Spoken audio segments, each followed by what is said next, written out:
अगर आप परीक्षा के लिए तैयार हैं तो सबसे पहले अपने आप को खुद चेक कीजिए। इससे आपको खुद एहसास हो जाएगा कि आप कितने तैयार हैं। जी हाँ, यही कहना था ब्रिलियंट पब्लिक स्कूल जहानाबाद की प्राचार्य रंजना शर्मा का। दरअसल ब्रिलियंट पब्लिक स्कूल में रिजल्ट वितरण एवं पीटीएम का आयोजन किया गया था, जिसमें काफी संख्या में अभिभावक एवं बच्चे उपस्थित हुए। अभिभावक अपने बच्चों का रिजल्ट देखकर काफी खुश एवं प्रफुल्लित दिख रहे थे, क्योंकि ब्रिलियंट पब्लिक स्कूल के बच्चों ने अद्भुत प्रदर्शन किया था। इस मौके पर प्राचार्य रंजना शर्मा, चेयरमैन अजय कुमार सहित सभी शिक्षक शिक्षिकाएं मौजूद थे एवं बच्चों का मार्गदर्शन कर रहे थे।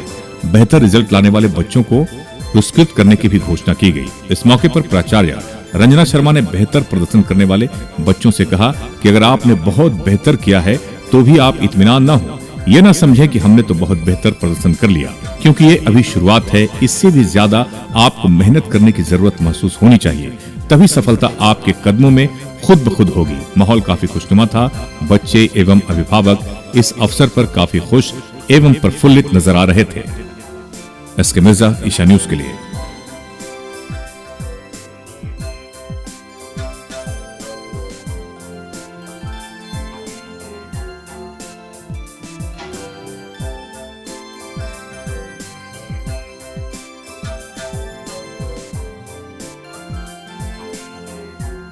बच्चों की रिज़ल्ट अच्छी है और बच्चों ने काफ़ी अच्छा किया है, लेकिन उन बच्चों के लिए जिन्होंने कम नंबर लाया, उन बच्चों के लिए और उनके अभिभावकों, माता पिता को मैं यही कहना चाहूँगी कि रेगुलर रूप से उनकी देखभाल करें, उनकी स्टडी पे ध्यान दें। बच्चों में रीडिंग, राइटिंग, स्पीकिंग स्किल को डेवलप कराने की पूरी कोशिश की जा रही है और इसकी जांच वो लोग अपने घर पे भी करें, तभी उनके बच्चों में अच्छी प्रोग्रेस हो पाएगी। One side only, school side, teacher side work should not be beneficial for the students, but when all around watching, caring will be started, then undoubtedly success will in the hand of each and every student. Students proud में आ जाते हैं। क्या proud में आ जाते हैं? I am getting first position in my class in all classes, ऐसा करके वो डिटोरिएशन की ओर जाने लगते हैं। तो proud is the just like termites in the wood, वो बिल्कुल लकड़ी में घुन की तरह काम करता है। घमंड उन्हें खोखला कर देगा और उनकी ज्ञान जो है धीरे धीरे घटती चली जाएगी।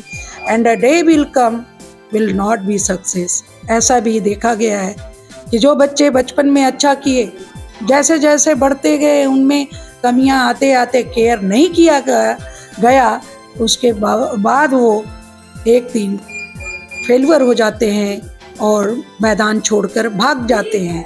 तो ये ना हो, इसके लिए हम सभी को काफ़ी तत्पर रहना है और अपने बच्चों पे ध्यान देंगे अभिभावक, तो निश्चित रूप से बच्चे संस्कारी होंगे, विद्वान बनेंगे, शिक्षित हो पाएंगे। And it is essential for everyone to focus on education, क्योंकि without education nothing is possible. कुछ भी पॉसिबल नहीं है शिक्षा के बिना।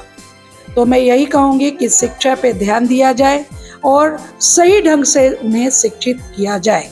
10th का एग्जाम नजदीक है, क्या कहेंगे विद्यार्थी? 10th के बोर्ड एग्जामिनेशन बिल्कुल करीब है मिर्जा जी, आप बिल्कुल सही बोल रहे हैं। 10th के स्टूडेंट्स को सबसे ज़्यादा कंसंट्रेशन रखना है, अब फोकस करना है on study, and each and every subject has equal value for class 10th। Class 10th के बच्चों के लिए प्रत्येक सब्जेक्ट की महत्व है एंड ऑल अराउंड उनकी परसेंटेज बनेगी। इसके लिए उन्हें फोकस करना है depth of the study in all the subjects chapter wise, क्योंकि बच्चों का क्वेश्चन जो आता है वो कॉम्पिटिटिव बेस है और जस्ट लाइक कंपटीशन की तरह कोई लिमिटेशन नहीं है कि यही आएगा, बट यहाँ पे कुछ निर्धारित चैप्टर्स हैं, डिनोटेड मार्क्स हैं कि इस चैप्टर से इतने मार्क्स के क्वेश्चन आएंगे। तो according to the marks instructions students should prepare their self. अब भी उनका फुली टाइम है कि रिवीजन करें, रिवीजन अगेन एंड अगेन करें। Revision is not only during the gap of the examination period, but it should be 2 or 3 times. वो बच्चे घर में बैठ के कंसंट्रेट होके रिवाइज करें और लास्ट 2-3 ईयर्स के क्वेश्चन पेपर्स को सीन करें और अकॉर्डिंग टू दैट प्रिपेयर करें। इस साल से 50% कॉम्पिटिटिव बेस्ड क्वेश्चन होंगे, यानी multiple choice may be 1 word answer like that होंगे और 50% डिस्क्रिप्टिव होंगे। तो उस तरह से बच्चे तैयारी करें और कोई भी आउट ऑफ सिलेबस नहीं क्वेश्चन पूछा जाता है और ना ही आउट ऑफ चैप्टर आते हैं। आपने उस चैप्टर को थॉरली स्टडी नहीं किया है इसलिए लगता है कि ये क्वेश्चन आउट ऑफ सिलेबस है, नहीं, सिलेबस जो प्रिस्क्राइब्ड है उसी के अकॉर्डिंग आएगा। सो मेरे प्यारे स्टूडेंट्स, आप लोग तैयारी अच्छे से करें, कॉन्फिडेंस रखें, फुली कॉन्फिडेंट रहें और अपने प्रिपरेशन को 100% एश्योर्ड कर लें कि मेरी तैयारी पूर्ण हो गई है। And you check your self, अपने आप को चेक करो, क्वेश्चन आंसर अराइज करो, राइट करो और क्वेश्चन भी अराइज करो और तब उसको चेक करो जैसे तुम्हारे टीचर्स करते हैं। तो प्यारे बच्चे, best of luck, all the best to all the board examination.